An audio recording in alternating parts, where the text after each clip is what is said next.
Ya, kita akan melanjutkan pembahasan teori tentang advanced wireless pada mikrotik part 1.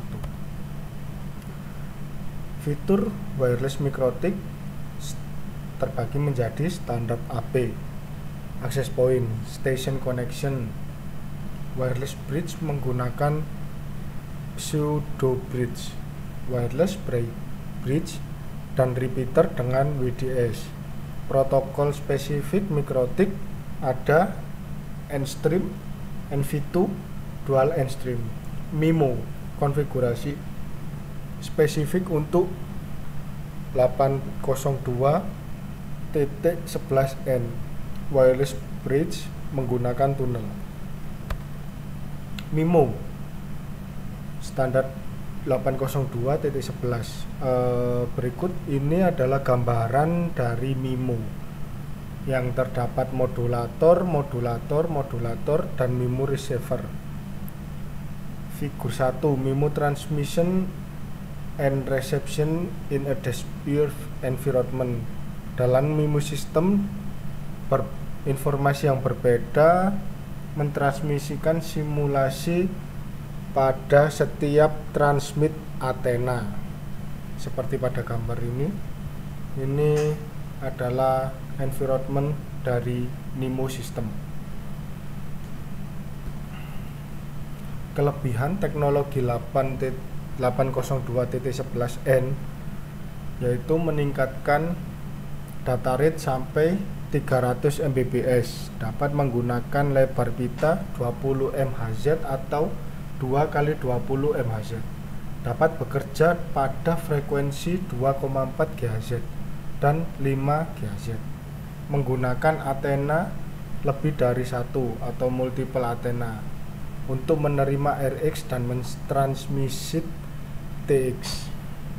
Fitur 802.11n yaitu MIMO multiple in multiple out, data rate 802.11n, channel bonding, frame aggregation, pengaturan TX power, dan wireless card N.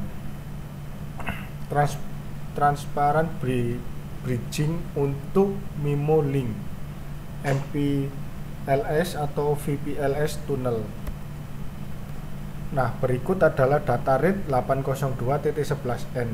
802.11n menggunakan data rate berdasarkan jumlah jalur spasial dan modulasi, seperti tabel yang ada di samping kanan kita, yang terdapat MCS index, spatial stream, modulation type, coding rate, dan data rate mega per second, yaitu ada di 20 MHz channel, 40 MHz channel, dengan modulation type BPSK, coding rate-nya 1,2 di 800 NSGI 6,5, 400 NSGI 7,200, dan seterusnya. Bisa kita lihat di tabel ini modulation type-nya termasuk pada yang mana.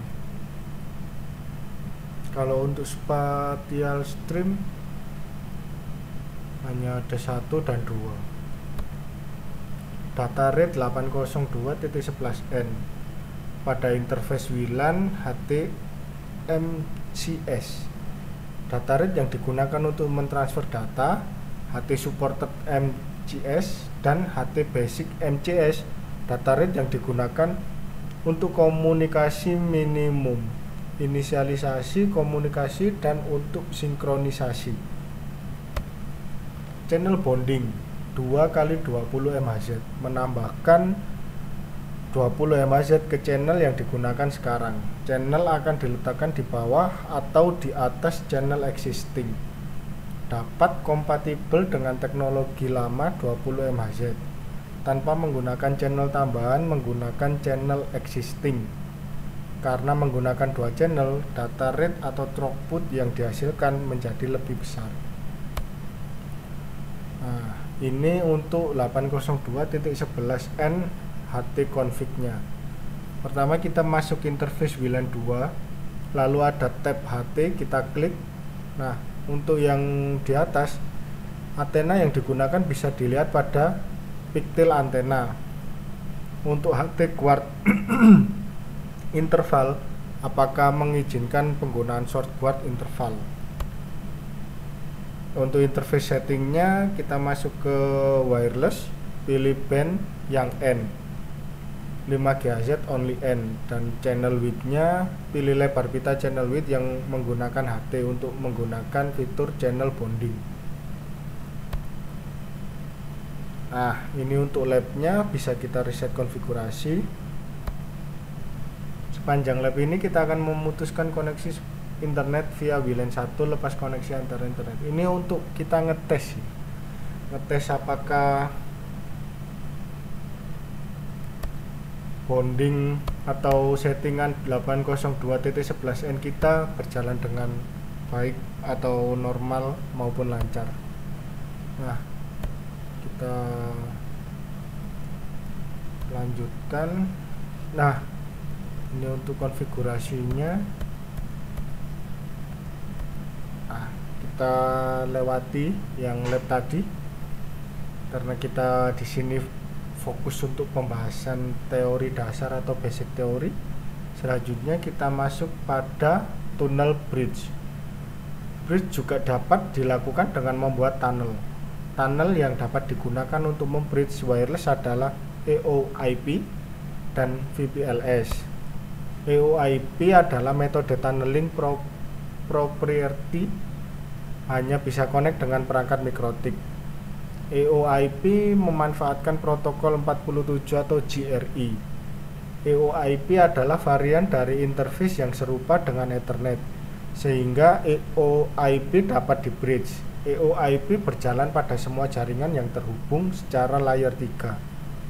Jumlah maksimum EOIP tunnel dalam satu perangkat adalah 65.535. EOIP bisa di-bridge seperti Ethernet. Fungsi utamanya adalah menghubungkan dua lokasi yang terpisah jauh namun menggunakan subnet yang sama. EOIP tidak support enkripsi, sehingga disarankan untuk menjalankan EOIP di atas koneksi terenkripsi seperti PPTP. Nah, untuk gambaran implementasi EOIP adalah sebagai berikut, seperti Any Network LAN WAN atau internet, ini untuk ISP-nya atau sumber internetnya, dan ini mikrotik yang di bridge di dua tempat yang berbeda, yaitu local network yang sebelah kiri menggunakan 192.168.0.1/24 sampai 100/24. Yang bridge atau lokasi sebelah kanan menggunakan local network 192.168.0.101 sampai 255 dengan subnet yang sama, yaitu /24.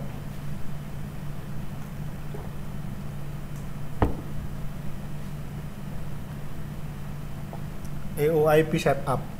EOIP setup bisa kita set pada interface list dengan klik tanda tambah warna merah, lalu pilih EOIP tunnel, lalu akan keluar jendela new interface.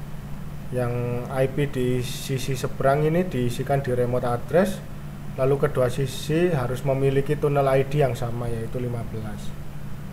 Nah, ini untuk labnya bisa dicoba masing-masing di tempat masing-masing oleh teman-teman, yaitu buatlah EOIP tunnel antara WLAN 2.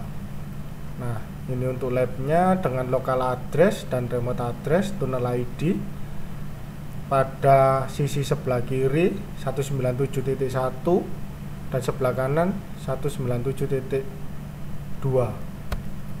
Nah, untuk masukkan EOIP tunnel ke dalam port bridge bisa dicoba sendiri untuk pengetesan.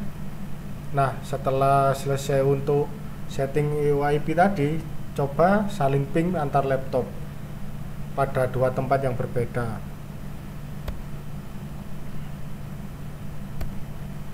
apakah terhubung antara dua tempat yang berbeda dengan dua router mikrotik yang berbeda. Selanjutnya akan kita bahas pada part kedua untuk bandwidth testnya.